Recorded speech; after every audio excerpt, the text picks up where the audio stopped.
라면이 있기를 기다리는 시간. 학성중 3학년 김준서. 땀방울이 떨어진다. 땀방울과 함께 눈물도 떨어진다. 흐르는 눈물은 얼굴이라는 바다를 점점 채워가고 있다. 나는 그 물방울이 바다를 완성하는 것을 그냥 내버려 두었다. 모든 것은 언젠가 바다로 흘러갈 것이라는 어느 책 속 구절처럼 눈물도 바다를 이루면 자연스럽게 흘러갈 것이라 생각했다. 그러나 내 예상과는 다르게 바다를 이룬 물방울들은 점점 증발해 내 마음속 먹구름을 이루었고, 먹구름에서는 빗방울이 뚝뚝 떨어지기 시작했다. 뚝뚝. 내 마음속에서 흘러내린 빗 속에는 별 하나가 반짝거린다. 아, 멀게만 보이는 빛은 점점 더 멀어져 간다. 그 속에 담긴 한 사람의 얼굴이 멀어져 간다. 점으로 가는 별 속의 그 사람은 하나의 점으로 가고 있다. 그 사람은 할아버지다. 할아버지는 나에게 정말 소중한 존재였다. 어릴 때 할아버지 집에 가면 할아버지와 나는 둘도 없는 친구가 되었다. 할아버지, 오늘은 나무 자동차 만들어주세요 하면 할아버지는 금세 나무로 자동차를 만들어주셨고, 시계가 고장났어요 하면 뚝딱 고쳐주시던 만능 할아버지였다. 그보다 더 신기한 재주를 할아버지는 가지고 계셨다. 바로 내 마음을 읽어내는 재주였다. 내가 안 좋은 일이 있으면 나에게 말없이 배즙을 끓여주시곤 하셨다. 그 배즙을 먹으면 마음속에 쌓인 앙금이 사르르 녹으면서 나를 따뜻하게 하는 난로가 되어주었다. 또 할아버지는 다른 것도 해주셨다. 내가 슬플 때면 나를 편의점에 데리고 가신 것이다. 편의점은 언제나 밤늦은 시간까지 우리 곁을 지켜주는 안식처이자 마음을 따뜻하게 보듬어주는 나만의 편의점 레시피가 있는 곳이다. 그래서 나는 편의점이 좋다. 편의점에 가면 딸기우유 한 잔에 내 감정을 묻어두고 슈크림빵으로 달콤하게 하루를 정리할 수 있기 때문이다. 할아버지는 내가 기분이 안 좋으면 편의점에서 항상 이것을 사주곤 하셨다. 바로 라면이다. 라면이 바로 할아버지의 편의점 레시피였던 것이다. 정확히 말하면 행복을 불어넣을 수 있는 치유 레시피가 할아버지에게는 라면이었던 것이다. 그러던 어느 날 할아버지가 암에 걸리셨다. 할아버지에게 허락된 시간이 나와 할아버지 사이에 주어진 시간이 얼마 남지 않게 되었다. 믿을 수 없었기에 무서웠고 무서웠기에 믿을 수 없었다. 어쩌면 믿기 싫었던 것일지도 모른다.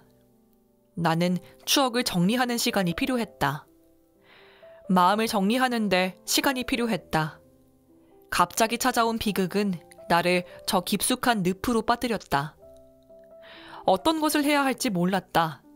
내가 손을 뻗는 곳마다, 내가 발걸음을 내딛는 곳마다 할아버지가 있었다. 어느 곳이든 할아버지가 있었다. 새로운 친구를 사귀기도 해보고 새로운 취미로 나를 채우려 했지만 소용없었다. 그러던 나에게, 감정의 늪에서 허우적거리던 나에게 손을 뻗어준 것은 다름 아닌 라면이었다. 할아버지와 함께 가던 편의점에서 먹은 라면은 할아버지와의 행복했던 추억들이 떠오르게 했다. 나는 라면에 끓는 물을 넣어놓고 기다리며 생각했다. 할아버지와의 기억들은 모두 행복했던 것들이었는데 왜 나는 할아버지를 떠올리며 눈물 짓고 있는 것일까? 그 뒤로 나는 내 마음속에 자욱하게 낀 먹구름을 걷어내기 시작했다. 내 마음가짐도 점점 변하고 있었다. 나의 삶에 대한 태도도 변하고 있었다. 그렇다. 라면이 나의 인생을 바꾼 것이다. 나는 종종 긍정적이라는 칭찬을 듣곤 한다. 아무리 어렵고 힘든 일이 있어도 나는 쉽게 꺾이지 않는다. 길게 이어진 라면의 면발처럼 끊이지 않고 노력하고 도전한다. 순간의 비극은 영원히 마음속에 자리 잡고 있을 테지만 그 비극은 조금만 시선을 바꿔도 삶의 자양분으로 삼을 수 있는 것이었다. 그렇게 슬픔을 내 안에 자리 잡은 힘으로 승화시키는데 얼마나 오랜 시간이 걸렸던가. 지나간 것은 지나간 대로 다 그런 의미가 있다는 것을 깨닫는 것은 어린 나에게는 너무 힘든 것이었다. 나는 주위를 둘러보았다. 슬픔을 겪고 있는 친구가 있다면 라면이 나에게 그랬던 것처럼 그에게 긍정의 힘을 불어넣어주고 싶었다. 새 학년이 시작되면서 반이 바뀌고 나는 한 친구를 만나게 된다. 그 친구는 밝고 긍정적인 친구였다. 곁에만 있어도 나도 덩달아 행복해지는 비타민 같은 친구였다. 그는 나와 주말마다 함께 도서관에 가기도 하고 운동도 같이 하며 금방 친해졌다. 그는 슬픔이라는 감정을 모르는 친구인 것처럼 느껴졌다. 그러던 어느 날 학교에서 심리검사 같은 것을 했다. 기분을 색깔로 표현하는 활동도 하고 각종 나의 정신건강을 측정할 수 있는 활동들을 했다. 그렇게 검사를 한 후로 우리는 결과표를 받았고 나와 친구들 모두 별 이상이 없었기에 검사를 했다는 사실마저 잊고 지내고 있었다.